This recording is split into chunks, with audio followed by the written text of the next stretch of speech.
और ब्रह्मा जी रजोगुण विभाग के मंत्री समझो, साहब समझो, मालिक समझो, खुदा समझो,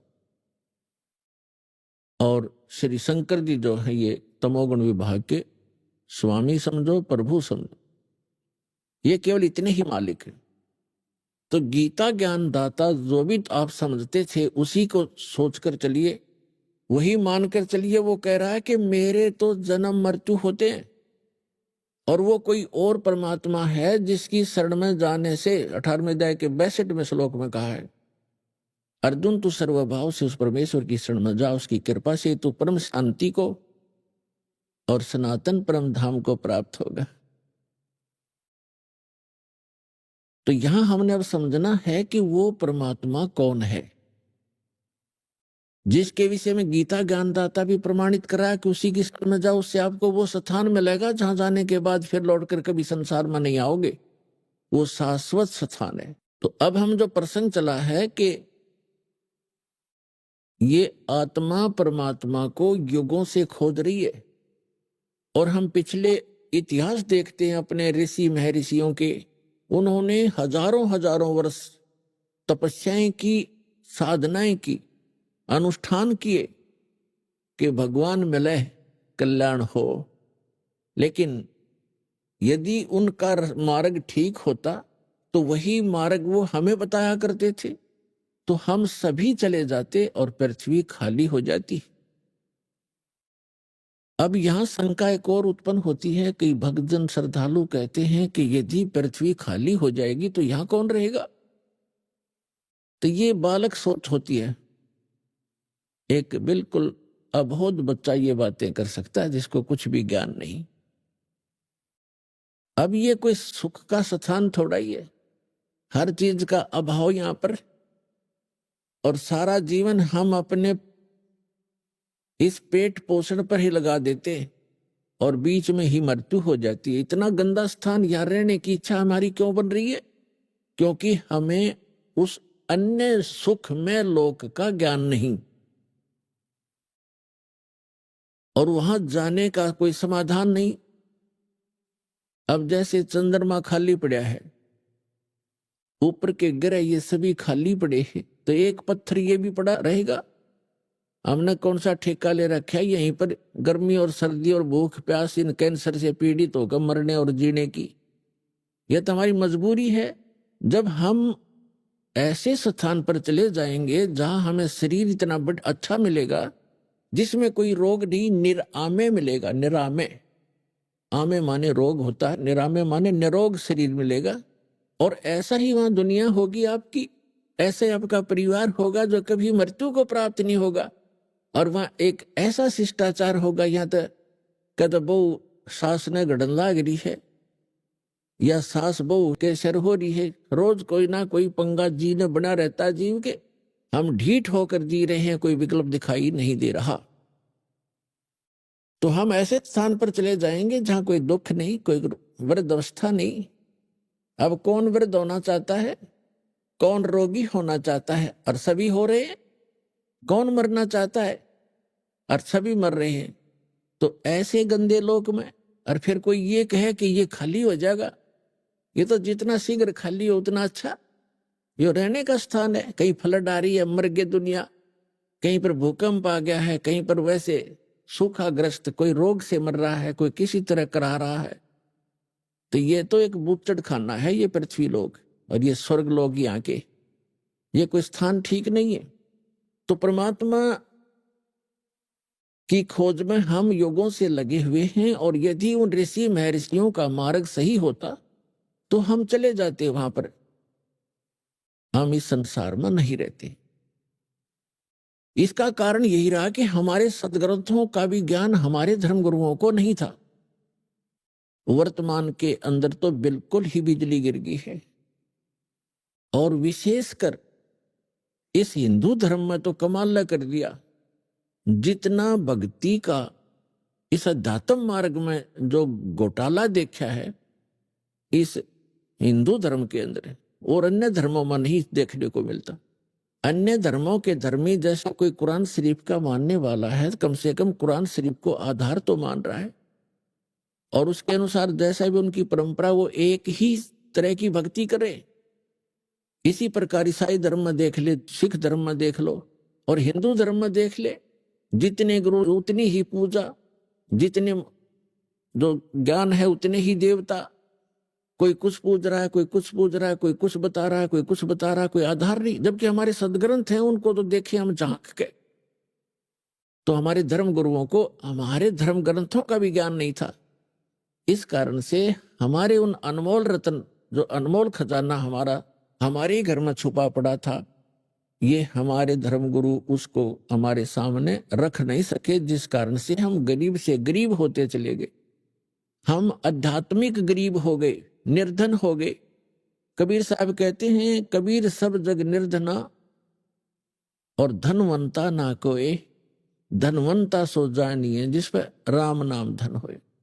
तो हमारे पास राम नाम धन नहीं रहा, जिस कारण से हम भिखारी बन गए। तो पुण्यात्मा, अब हमने फिर राम नाम के धन को पुनः संग्रहित करना है शास्त्र अनुकूल साधना करके। अब आज का जो समागम प्रारंभ हुआ है, इसका उपलक्ष्य है कि ज्येष्ठ सुदी पूर्णमासी को वो परम अक्षर ब्रह्म जो हमारे पिता हैं, जो हमारे हमदर्द हैं, जो हमारे दुख में दुखी होते हैं, जो हमें सुखी करने के लिए, और सतलोक जो स्थान हम छोड़कर आए हैं जहां हम सुखी रहा करते थे, उसकी खबर बताने के लिए, खबर देने के लिए, उसकी जानकारी देने के लिए वो परमात्मा स्वयं ही आते हैं।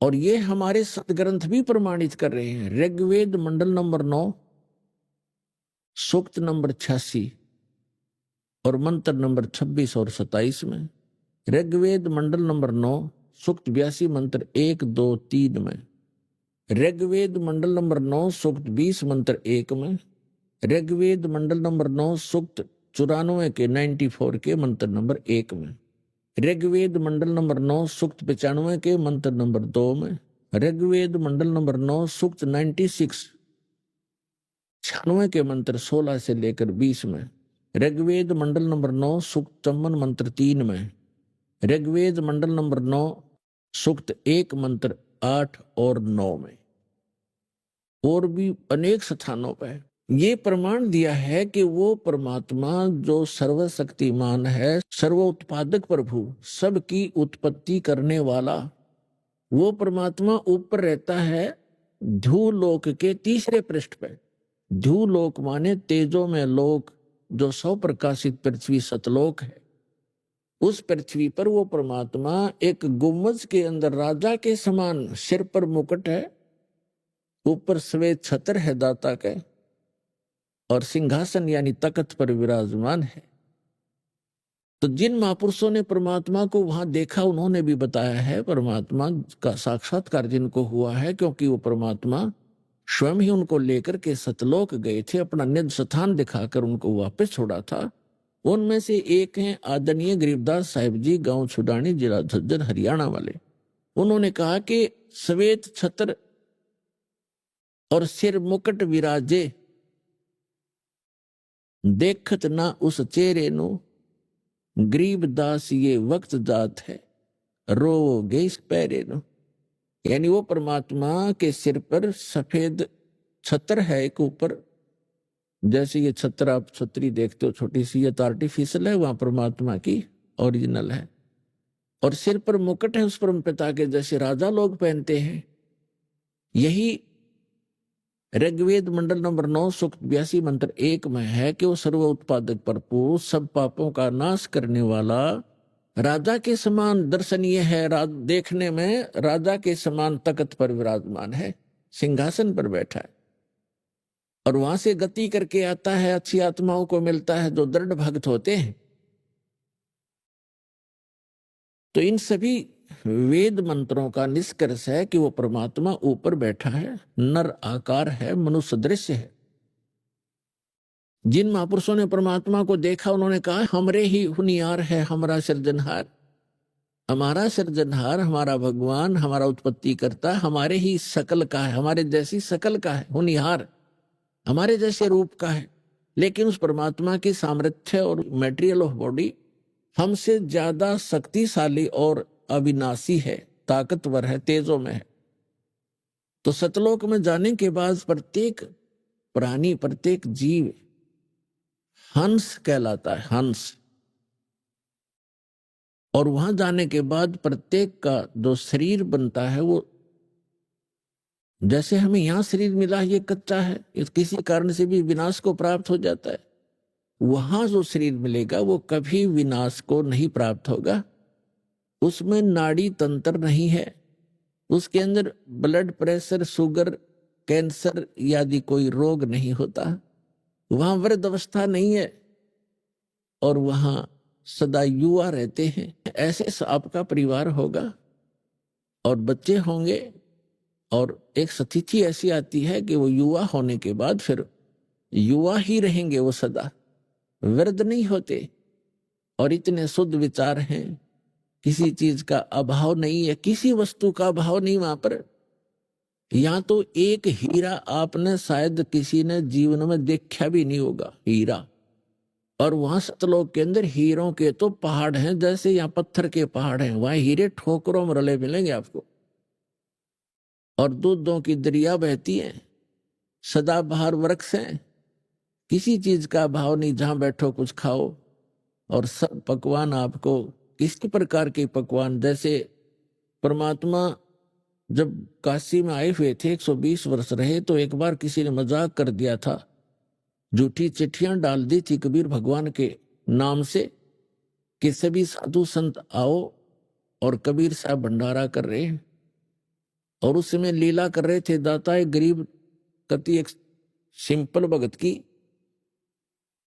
झोंपड़ी में रहा करते थे, 2 समय का मुश्किल से आहार होता था, और जिसके द्वार पर 18 लाख व्यक्ति आ गए। तो वो परमात्मा स्वयं गए अपने निज स्थान सतलोक में, और वहां से 9 लाख बैलों के ऊपर बने बनाई जलेबी, कचौड़ी, पकौड़ी, दही, बड़े, बूंदी, लाडू, सब कुछ भरकर, दाल, चावल, खांड, खीर, सब कुछ बने बनाया, और यहाँ सेकंड में लाता रहे। तो वहां सब वस्तुएं आपको उपलब्ध हैं। तो वहां कोई राग नहीं, कोई द्वेष नहीं। या तो हम कभी किसी जमीन के बंटवारे पर लड़ मरते हैं, जमीन वहीं रह जाती है और इंसान मर जाते हैं। तो ये वृत्ति खराब क्यों होगी हमारी? क्योंकि एक तो ज्ञान नहीं, और दूसरा हमारे साथ भगवान नहीं। जब हमारे साथ भगवान होगा और ज्ञान होगा, हमें किसी चीज का अभाव यहां भी नहीं रहेगा। जब तक आप यहां रहोगे, आपकी सुरक्षा होगी, आपके बच्चों की सुरक्षा होगी। तभी तो हम भगवान की खोज करते हैं कि हमारा परिवार सुखी रहे, हम भी निरोग रहें, हमारी अकाल मृत्यु ना हो। चलो मृत्यु तो ये मानते हैं हम बूढ़े में मर जाएं, लेकिन बीच में ना मरे। तो ये इस गंदे लोक में भी, इस नासवान स्थल पर भी, उस अविनाशी परमात्मा कबीर जी की शरण में आने के उपरांत ही हम ये सुख भी प्राप्त कर सकते हैं। तो ये ज्ञान हमें अभी किसी ने बताया ही नहीं, और परमात्मा आकर बताने की चेष्टा कर रहे थे। सन 1398 से सन 1518 तक 120 वर्ष परमेश्वर यहाँ रहे, एक जुल्हा गरीब की भूमिका, निर्धन की भूमिका की। अब वो भूमिका क्योंकि रह रह कर विस्तार से जितनी हमारी बुद्धि काम करेगी दास की, आपको सब कथाएं सुनाएंगे, तब समझ में आएंगी। चारों युग में संत पुकारे, को के कहा हम हेल रे, हीरे माणक मोती बरस, ये जग चुगता डेल रे। कि वो परमात्मा हमारे पिता, हम बालकों की गलती को अक्षमा करके जो हमने सतलोक में करी थी, क्योंकि सृष्टि रचना के माध्यम से आपको ये जानकारी होती है कि आप जी कैसे यहाँ फंसे थे इस गंदे लोक में, क्यों इतना कष्ट उठा रहे हैं। ये सजा है आपको, ये दंड है आपको यहाँ मिला हुआ है। और इस जेल के अंदर जो थोड़ी बहुत सुविधा प्राप्त कर लेते हैं हम उसी को सुख मान रहे हैं। जेल में सुख सपने में भी नहीं होता। 21 ब्रह्मांड जो या जेल है काल की, इसमें सुख स्वप्न में भी नहीं हो सकता।